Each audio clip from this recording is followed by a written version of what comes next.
Oke teman-teman, di video kali ini saya akan membahas materi mengenai limit melibatkan fungsi trigonometri. Nah, di sini saya menggunakan buku kalkulus edisi ke-9 jilid yang pertama.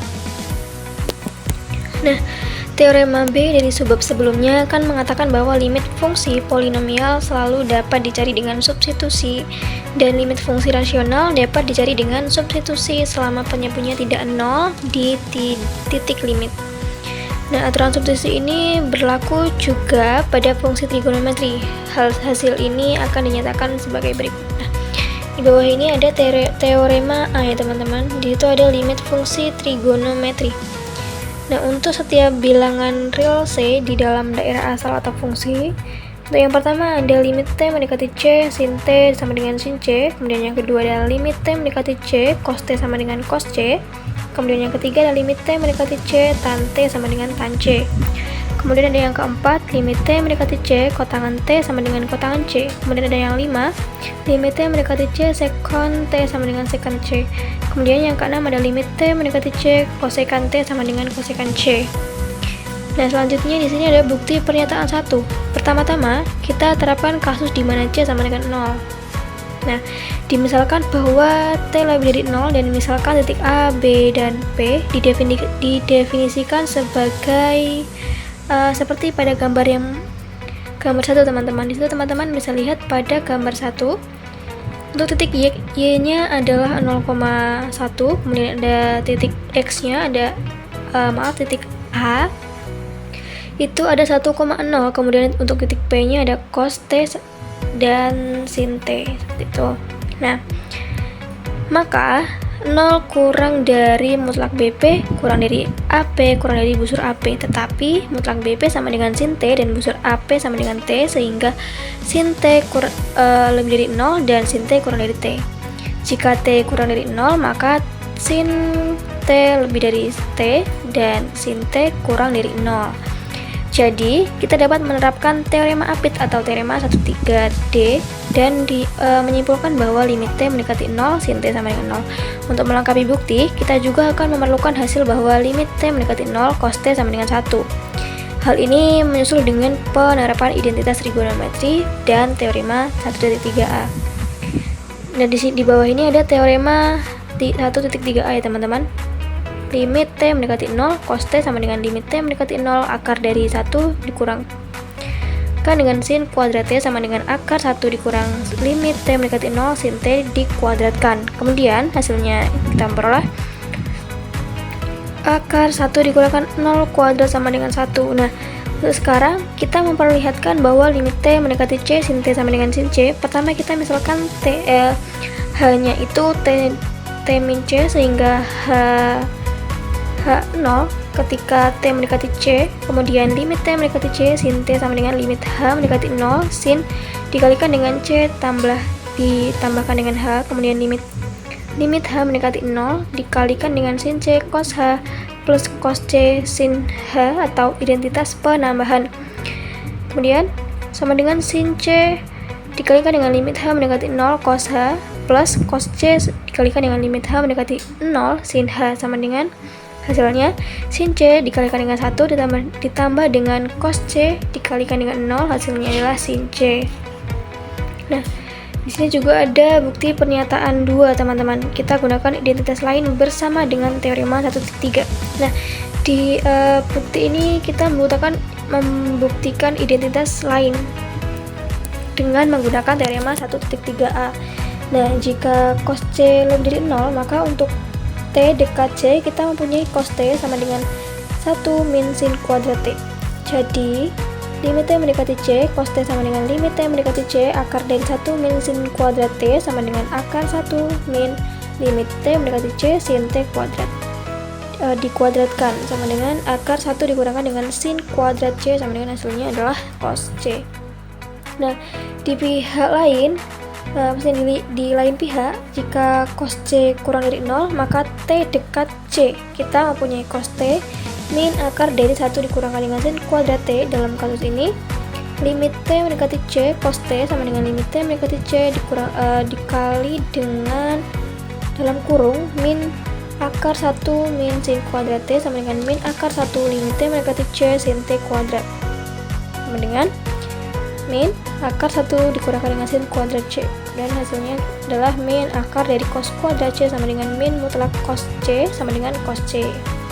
Nah, kasus C sama dengan 0 ditangani dalam bukti dari pernyataan 1.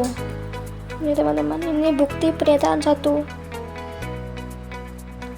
Kemudian untuk kita langsung masuk ke contohnya, yaitu contoh yang pertama ada carilah T mendekati 0 T kuadrat cos T per T plus 1. Nah, untuk penyelesaiannya teman-teman bisa lihat pada gambar yang kedua itu.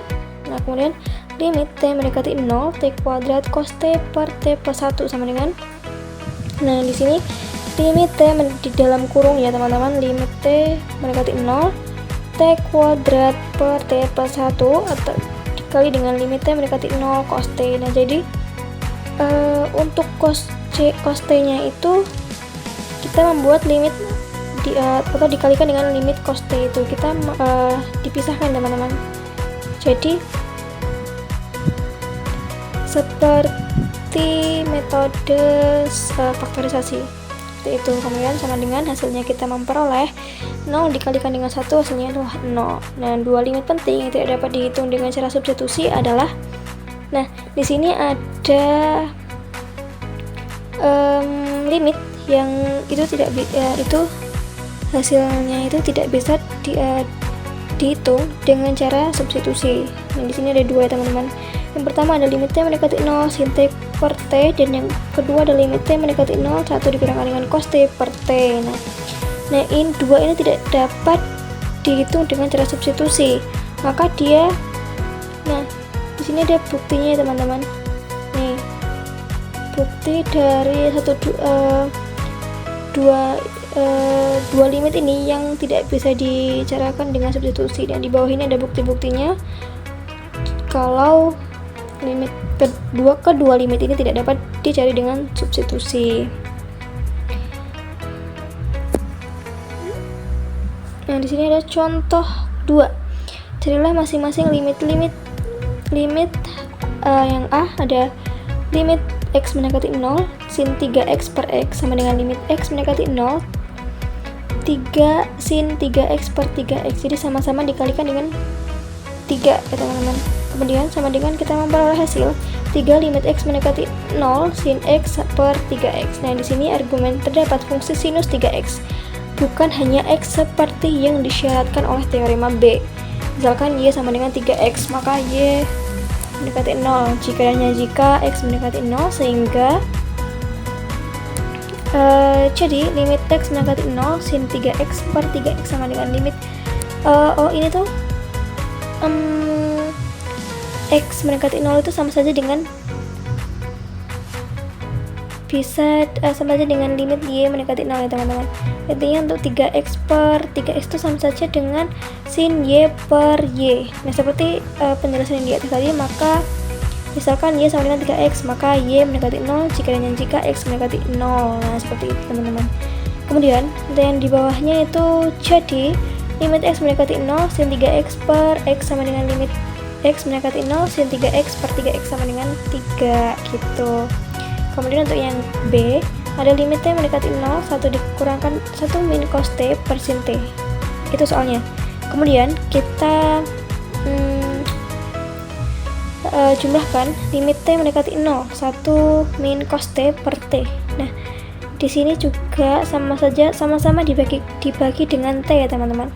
Jadi 1 min cos T per T per dibagi dengan sin T dibagi dengan T, seperti itu. Intinya sama-sama dibagi dengan T per T gitu, sama dengan limit T mendekati 0 1 min cos T per T per limit 0 sin T per T. Hasilnya adalah kita memperoleh hasil 0 per 1 sama dengan 0. Kemudian untuk yang nomor C itu limit x mendekati 0 sin 4x per tan x sama dengan limit x mendekati 0. Nah, ini 4 sin 4x per 4x.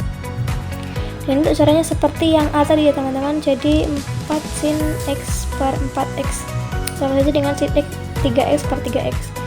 per sin x per x cos x, tan x itu sama saja dengan sin x per x cos x ya teman-teman. Ini seperti mata kuliah trigonometri atau metode trigonometri.